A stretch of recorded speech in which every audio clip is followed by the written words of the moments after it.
Kenapa setelah kita menikah seperti ini nanti pernah kasih hadiah sama saya?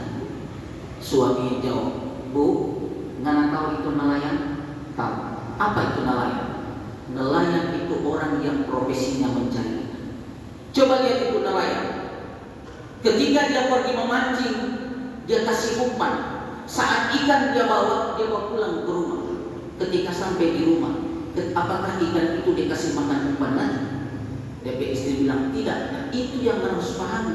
Pergi suaminya, istrinya mengeluh, berarti selama ini dianggap saya ini adalah ikan.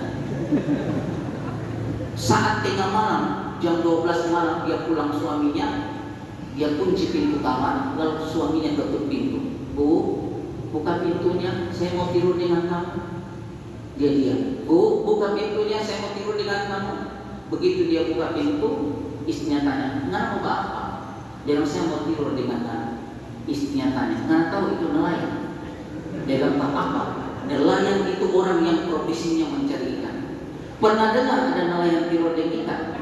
Dia bilang tidak, tapi tidur di kursi.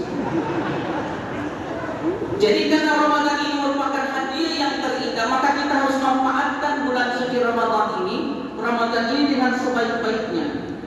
Ingat jemaah sekalian yang dimuliakan oleh Allah, ketika kita hadir di tempat ini, kata Nabi, man hadara majlisil ilmi fi Ramadan, kataballahu ta'ala lahu bi kulli kadamin ibadatan. Siapa-siapa yang menghadiri majlis ilmu di bulan Ramadan, maka Allah akan mencatat setiap langkahnya itu 1 tahun ibadah. Jadi siapa-siapa yang menghadiri majlis ilmu di bulan Ramadan, maka Allah akan mencatat setiap langkahnya itu 1 tahun ibadah.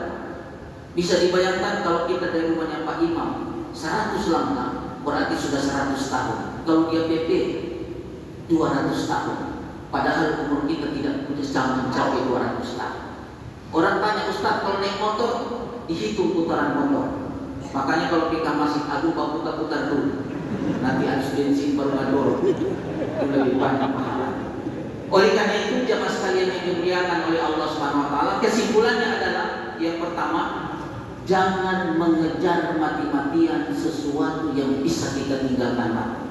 Tapi mati-matianlah mengejar sesuatu yang bisa kita bawa mati. Saya ulangi, jangan mengejar mati-matian sesuatu yang bisa kita tinggalkan mati, maka mati-matianlah mengejar sesuatu yang bisa kita bawa mati. Ingat, hati yang terluka hanya bisa diobati dengan hati yang terbuka. Maka buka hati kita seluas-luasnya untuk menjadikan Ramadan ini sebagai Ramadan yang terakhir, sehingga kita melaksanakan Ramadan ini dengan penuh kehusuan. Tinggi-tinggi pohon cemara masih lebih tinggi pohon kelapa. Setinggi-tinggi bapak dan ibu mendengarkan ceramah saya, lebih baik ceramah ini ditutup saja. Sekian, Assalamualaikum warahmatullahi wabarakatuh.